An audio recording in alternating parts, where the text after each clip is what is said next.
Qui t'a dit qu'on modernise la culture? Hein? Qui t'a dit ça? Ah, toi aussi.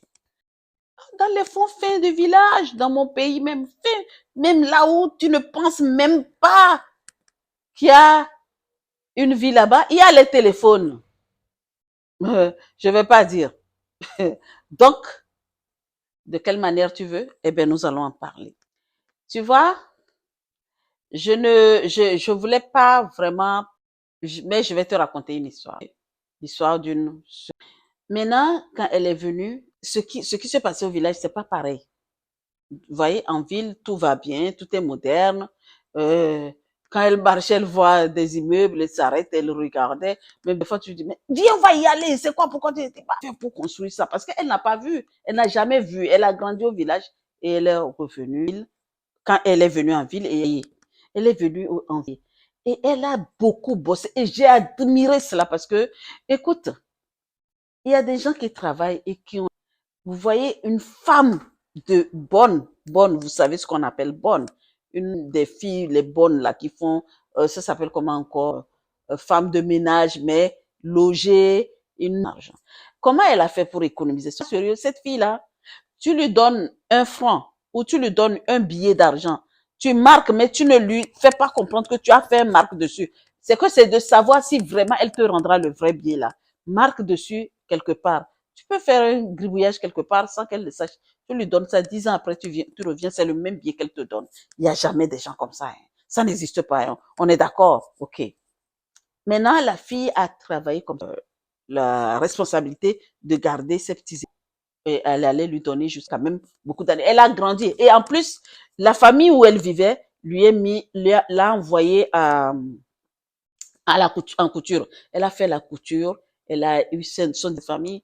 Il y a des gens comme ça, hein, quand ces gens-là prennent des petites bonnes filles au village et que la personne sait que l'école, ça n'a pas été, mais on l'a fait apprendre. Elle apprend quelque chose pour qu'elle ait un métier. Quand elle partait, elle est partie. Elle est arrivée au village, moderniser ça à sa manière par rapport à la culture du village. Donc, pour dire que oui, toi qui veux moderniser ta culture, c'est normal, tu peux le faire. Mais par contre, là, pour que tu adoptes une communication bien fluide et bien ouverte, parce que c'est pas quand tu veux parler, tu veux moderniser ta culture que tu puisses être coincé, quoi, en fait. Il faut que tu sois ouverte. Sois ouverte pour pouvoir vraiment parler de ta culture ouvertement. Et utilise aussi les nouvelles, je vais dire, la nouvelle technologie pour parler de ta culture. Même aujourd'hui, Google connaît chez moi. Je tape sur Google mon pays, ma ville, ma maison, il va m'amener. Au fait fond du village, Google connaît, mais à plus forte personne. Pourquoi ne pas les moderniser? Donc, tu veux moderniser tes trucs, ta culture, et je n'arrêterai pas de vous parler de la communication. La base des bases, c'est la bonne communication, une communication bienveillante, une communication ouverte, une communication fluide. Exprime ce que tu as envie d'exprimer. Tu as envie d'exprimer ta culture et la moderniser, tu as le droit. Il faut que tu t'adaptes à cela et tu adoptes cette manière de parler avec ton chéri.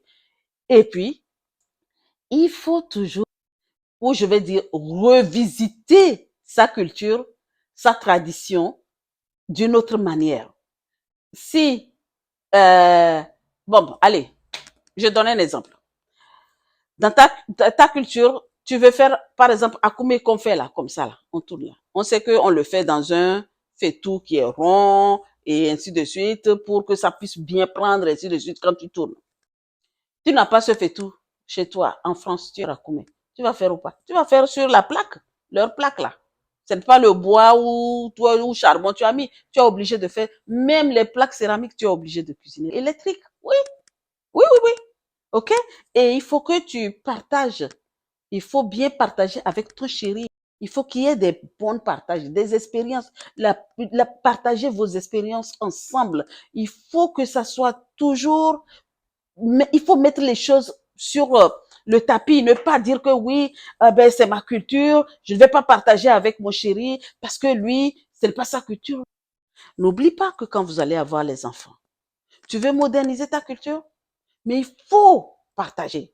Il faut qu'il y ait des partages entre toi et ton chéri, que demain, quand les enfants viendront, aussi, c'est comme ça les gens font. Nos sœurs, vous cachez, vous voulez moderniser les choses, mais vous cachez. Vous ne mettez pas vous ne dites, tu ne dis pas, je t'aurais. Princesse, tu as envie de moderniser la chose et ta culture, tu as envie, surtout la langue qu'on parle, tu n'as pas envie de parler aux enfants. Quand les enfants viennent au monde, il y a que le français. Tu ne peux pas l'appeler son prénom du pays, tu laisses le monsieur là, le donne qui a fait qui n'a pas fait quoi, Jean, Pierre, Jacques et tout ça là. Et maintenant, il y en a celles qui ne le font pas. Ben oui, princesse, tu peux moderniser ta culture en donnant ton... Et puis, ça sonne bien dans la gossie. Abidé. OK? Abidé. Abidé. Tu peux. Donc, vraiment, moi, je suis là pour vous donner des petits conseils et moderniser votre culture partout où tu es. Peu importe où tu es, princesse, mets-toi toujours en avant parce que tu sais qui tu es, tu sais d'où. Et quand tu sais vraiment d'où tu viens parler, tu vas vraiment la mettre dans ton couleur. Les valeurs que tes parents ont données. Et les valeurs, même toi, même personnellement, les valeurs que tu as dans ta culture, dans votre routine, dans votre couple. Et non, et fidélité. Toi, c'est la paix. Tu as une valeur. Moi, dans notre communauté, on respecte les gens. Ce genre de valeur, il faut que tu l'instaures. On est fidèle. Quand on dit quelque chose, on tient à notre parole. On est persévérant, on a la patience. C'est des valeurs vraiment qu'il faut vraiment instaurer dans votre couple, mais en les modernisant. C'est pas parce que tu arrives et puis tu les mets boum comme ça, mais c'est pour ne pas aller. Toi qui as réussi à rentrer dans un moderne avec ta culture et tu as réussi à moderniser tes traditions, j'ai envie, ta culture surtout, j'ai envie que tu nous éclaires. Moi, j'ai réussi à moderniser ma culture dans mon couple parce que je vous ai donné un exemple, moi. Par exemple, moi, je fais Akoumé à la maison. Je fais Akoumé à la maison. Et puis, ma culture, la langue, j'apprends à l'autre de parler ma langue parce que moi, je parle déjà ça. Oui, c'est pas lui qui m'a appris à parler sa langue parce que je l'ai apprise à l'école. Mais là, maintenant, j'ai instauré. Il y a des rituels que nous faisons à la culture. Et lui aussi, je respecte sa culture. Donc, c'est vice versa. Donc, là, toi qui as réussi, eh bien, écris-nous dans les commentaires. Bravo, parce que c'est pas donné à tout le monde. Quand les filles vont dans les couples, elles vont avec soi-disant, ouais, j'ai pas envie que qu'on sache qui je suis, j'ai envie de garder. On en a vu des couples en train de mentir alors que c'est pas ce que ça tu n'avais. Quand tu mens là, tu mens à qui? Tu mens à toi-même. Mais toi qui n'arrives pas à moderniser ta culture, tu as envie, mais ta culture, elle est là. Tu ne sais pas comment faire. Écris-nous aussi dans les... Est-ce que tu es prête à mettre toutes les cultures, ta culture, toi, et la culture de ton mari, ensemble vraiment pour les moderniser? Es-tu prête? Si c'est oui, à vous les commentaires. Je vous dis à